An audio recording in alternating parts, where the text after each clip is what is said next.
The ice cream as a concept itself is a viruddha that we shouldn't be eating. Something so cold and something so heavy, so not good for all our like digestion, not good for our channels. You are not what you eat, you are what you can digest. Alcohol, when you drink alcohol, it makes you hungry even more. That's why people who are drinking alcohol, they end up eating so much chakna and so much like crap, like excess food. You were already a chef. I've attended a couple of your workshops, all of that. How difficult was it to somebody who also completely endorses the Indian food wisdom? I just find sometimes to find that bridge between Ayurveda and wholesome Indian eating and foods that we love. How do you bridge that, Amrita? So, yeah, like that's an interesting question because it is forever struggle. For example, when you come across like Ayurveda Viruddha principles, which are the things should not be paired together. As a kid, like for example, we've always had banana milkshake, बच्चों को दिया जाता है. But the milk and banana should not be paired together apparently as per Ayurveda. For that matter, there are total like 21 things which cannot be paired with milk, including salt, including jaggery. So now when I look at salt, now we used to add, like as a chef also, as somebody like cooking, you would add milk to your recipes. For example, we make white sauce pasta. Yeah. So simple. Totally. Now I was like, okay, I don't want to eat maida so much, so fine. I will use a jawar atta. I will use a whole wheat atta to make my white sauce. Correct. I do that. I'll use a ghee instead of butter. Chalo, maine wo bhi change kar दूंगी. Then I'm like, dude, I can't mix milk with salt. That's not okay. And then of course, you're going to deeper into principles, you realize that it's not that in one time it's going to cause you harm. On a long term, it's not good for your skin. So anything that's bad combination milk is going to cause you skin diseases. So I'm like, okay, then what can I do here? Which is when I'm noticing, knowing these principles have made me also, I'm not like technically following a vegan diet or something, but I started exploring other nut milks which I can incorporate for these recipes. So if I make my white sauce without like maida and without milk now, and if I make it with let's say almond milk or coconut milk or any other flour, that becomes an Ayurvedic recipe for me because it is now not crossing the Viruddha principle. So what I try to do is try to on everyday basis, try to follow these principles and not do any wrong combination. Because that's doable, that's fixable. As a chef, you can come up with these ideas. See, that's something you can come up because you're a chef, right? But tell me the obvious mistakes that we all make. Like this pasta thing was such an instant thing that now that you told me, it didn't strike me. But tell me these 5 or 6 principles that we should completely avoid and how you found a hack around it. So I think there are a lot of principles. I also could not like follow each one because like some things I still want to like eat. Like so now there's a little fine line. Now cheese has salt, which is a milk product. So I don't know like what all is allowed, what all is not allowed. So I'm thinking what is really possible for us to do without hurting our daily habits. One, we can avoid milk with any kind of sour fruit. So that means also if your strawberries or mangoes are very sour, you do not make a milkshake out of it. Take a fully ripened one. And if you're taking like strawberry milkshake, I'll always make it now with almond milk or coconut milk, not with regular milk. So do not pair milk with sour fruits. We already know what happens. वो दूध फट जाता है. So जो दूध का जो हमें essence मिल सकता है, जो body को ले सकता है, वो अब उसके फटने के बाद होगा. So you're not gonna get it. You're gonna get whey अलग and protein अलग. So you would want milk का that benefits. So we can avoid that. Number 2, one thing that Ayurveda really believes in, not heating the honey. This is something we can do at home. It's just easy to do. There are a lot of online recipes which would say granola may add honey, but instead of adding that, you could add your jaggery and maple and other like sweeteners of your choice.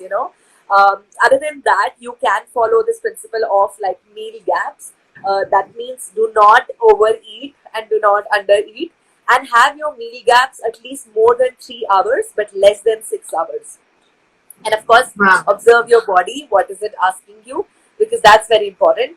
And very simple rule to follow as per Ayurveda way of eating would be eat as much as possible. This is something I add as much as possible, but eat as much as possible local, fresh, and seasonal. Yeah, these 3 things. Once you start doing this, it's just going to make a lot of difference to your health already. Sure, everybody keeps saying that your gut is the most powerful thing, right? And diseases are actually born out from the gut.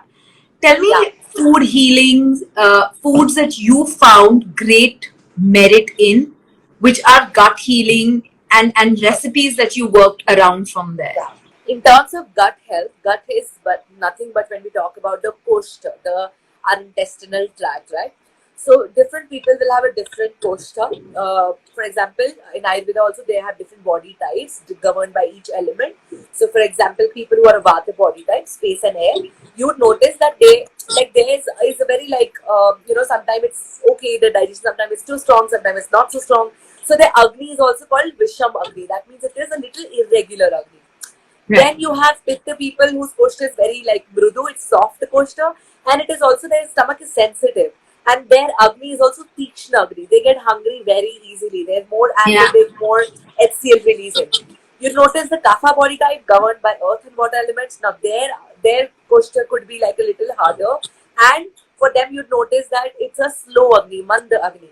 So this Agni concept in Ayurveda, which Agni is what keeps us alive. Agni is a dead body would feel cold in nature, right? Yeah. Because there is no more Agni. Now Agni also has a lot of very types in our body. The main Agni which is responsible for our digestion is called Jathar Agni, which is present in our digestive tract. Now this Jathar Agni is what, when we talk about our gut health, this is what we should refer to of how our Agni is. If your Agni is great, if your gut health is great, that means that Agni is in balance. You'll be able to digest whatever you're eating. Your body is able to break it down. Your body is able to absorb, assimilate, all of that. It's able to do the whole metabolism process completely. And because the digestion is happening complete, the nutrition absorption is happening complete, there is no like waste. There is no like indigestion happening. There is no food particles remaining in your body getting fermented, no toxins is producing. So this is called Right. ama, food that doesn't get digested. So what we really need to take care of is our digestion at the end of the day, which is what also taking care of gut health is. And there are a lot of factors which can help us maintain a good Agni. One of them, of course, will be not overeating and not undereating, because then Agni will not get disturbed. Um, Try to have right kind of balance in terms of the warming foods or the spices that we add to our Yeah. Indian khana specifically. They Yeah. all really help us in our digestion. This is why they are added to our traditional recipes. So which is great. Adding that tadka or adding that like clove and black pepper, all of those things are already helping you in creating in bettering your good health, in really making it Yeah. better for you. What if we can start doing is maybe also find that balance. There are some people who still prefer eating so spicy, so much chilies and everything, that it really affects their digestion. They're Yeah. constantly complaining of acidity and acid reflux and khatte takar, all of those things, right? So it's very important to have that right kind of balance of spices. This weather where it's getting colder and we are in Dakshinayana where the sun position isn't down and so it's colder months. So we really need to take care of Agni at this time. So that means, yeah, once in a while eating bhajia and all be okay, but try to eat more khichadis and soups and stews, which is easier for body to digest. Yeah. So anything that's easy for body to digest is going to help you in your gut health. Very simple rule. And plus, if you can additionally take care of your digestion in a way, add spices, for having proper meal gaps. After your meal, you could do something called Shat Pavli, which is basically take 100 steps or wherever you are. So that also helps you in like moving your food better and creates like a better Agni. So, and then of course adding like different things like your churan and your ginger and rock salt and nibu, all of these, and amla, all of these are amazing for your digestion and ultimately for your gut health. But tell me, how have you combined all of these recipes, all of this wisdom into your recipes? Like, you're a 30-something-year-old girl who would love her pizzas and Yeah, Asian food and like every single cuisine, right? And as yeah, I millennials, love we it all. love to travel, right? And I Yeah, I see your love it. feed; it's so inspired by our travels as well. So, how do you kind of balance that with this wisdom? Because that's where I feel like Yeah. there's a little bit of conflict. Yeah. Just the thing is, I realize I would want to eat global food. It's not that like now that I found out that I don't want to like eat anything which is, I love like for example I love eating Japanese food and I love like sushi and I love eating like a lot of Asian food. It's very comforting. Now the ingredients, like I wouldn't buy like an Indian soy sauce. If I have to make my own, that's a different thing. But I know the quality of that versus the quality of what comes from Japan is way better, right? So uh, I also have to see what am I feeding my body. So if there is something which is not local but is better, then I will include that, but not like overburden my system with it. That's something that I take care of. I try to make my recipes more like localized, as in like for example, if I'm making like a momos or a pasta or whatever, I will try to use local vegetables. So I don't have to necessarily always use the gourds and the peppers and the zucchini of the, like all the peppers and the zucchini. I could use gourds for those. So I use like, I've added like Loki to my momos, I've added Tainli to my pasta, I've added like Tinda to like alio olio. So I've done all. I don't know how that they all work tastes. fine. Yeah. It tastes good. It tastes good. It tastes really good. And I don't know why these vegetables are like given such a bad rep, and because, they like earlier and different homes I've seen like they make these sabzis also like such pani tari wala, like very galawa sabzi. When you treat those gourds also very like nicely, like caramelize them and add some flavor, they look they taste amazing. So nobody would like hate on them. So what I really love is that I want to explore more food. I've turned vegetarian, which I'm absolutely okay with because there's still like so much to explore. But I just noticed these are the principles of Ayurveda. That Ayurveda is all about like you digest. You whatever you're eating, you digest. You are not what you eat. You are what you can digest. So I just focus. Even if I'm eating something which is not Indian, which is like let's say a global food, I will still make sure that my body is digesting it well. If I've eaten like a lot of kachara, like a lot of crap, then I will make sure that I've had like a trifala, warm water, give my body a break once a week, like a fast, so that my body can rest and process all that it's eaten. So the idea is to apply those principles in anything. You don't have to have like a dalia or like a millets only. That they're great, of course, because they're locally and they're much more biodiversity available for us readily. But let's say if you want to have like quinoa and oats and other like grains, it's okay. It's okay to have once in a while. You just want to make sure you cook it in a way that your body is able to digest. The idea is just that. I try to apply those principles into every food. And the other thing I learned also when I was doing my course was we'd always serve salad with the meal.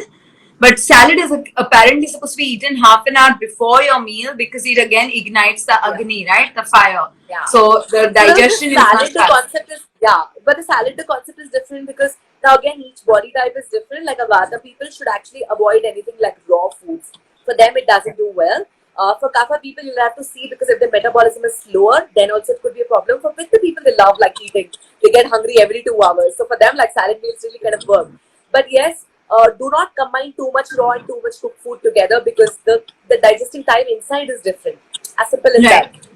So you just want to make sure you're eating like all kind of cooked meals. Of course, like salad which has like a cucumber which is so easy to digest, now that's a different thing. But otherwise you could always blanch or steam your carrots and beans and other things that you want to add to your salad. When you're eating out, which I don't know when that's gonna happen soon. Yeah, I know. but tell me, I want to know like when you started, after you practice Ayurveda, what was one of the few first things that when you look at a menu and you say this is so wrong, or foods that you should avoid eating outside? Ice creams. Ice cream. I love ice cream. But chocolate ice cream is okay. Not even chocolate ice cream. Yeah, just the ice cream as a concept itself is a viruddha that we shouldn't be eating. Something so cold and something so heavy, so not good for all our like digestion, not good for our channels.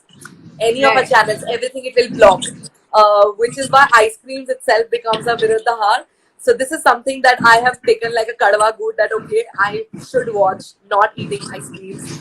Plus also anything cold on the menu. So I don't order like when I usually go to a restaurant, they're like, I want to place order for this and be like, would you want something to drink with it, a nice tea or like a mocktail or like something? I'm like, no. So I've done nothing cold, like super cold is not allowed with your meal. Because it's a very simple thing. Your food, whatever you're eating is further getting digested by your Agni. What happens when you pour cold water over when you're cooking? The cooking stops. So even in your digestion, if you want to take care of your digestion, do not have cold drinks along with your meal. So which is when I look at the menus, I do not go into the drink section. If I still have to, then I'll have to take something warm. Yeah, that's something I'm doing. Yeah. That's really interesting that you mentioned that, because every time I think the mocktails or the cocktails make the food, and this whole concept of, which is a very Pirang concept of cocktail pairing with your food, right? Or wines with your food. It just seems like it just seems like such a distant, See, but the distant thing is, thing. but with the cocktail, that's a different thing. The alcohol, when you drink alcohol, it makes you hungry even more. That's why people who are drinking alcohol, they end up eating so much chakna and so much like crap, like excess food. Because that alcohol, your liver is metabolizing all that sugar also, and your body is constantly craving for more food to like feel more satiated. So, Yeah, which is why that's another like complication thing. And of course, you shouldn't be drinking alcohol without eating anything also because your blood right. will directly wanna absorb all of that. It's all very complicated subject. But what we could do is just like even if you want to like I also like having cold drinks or I would like to have like sangria or a gin and tonic or whatever other things. I will just like make sure I'm not like having super cold along with the milk meal, So have it on their own. Have it, when you eat it like a little some substantial, and then like do not have like super duper cold, So don't like mess with your Yeah, digestion. Yeah, that's the whole right. idea.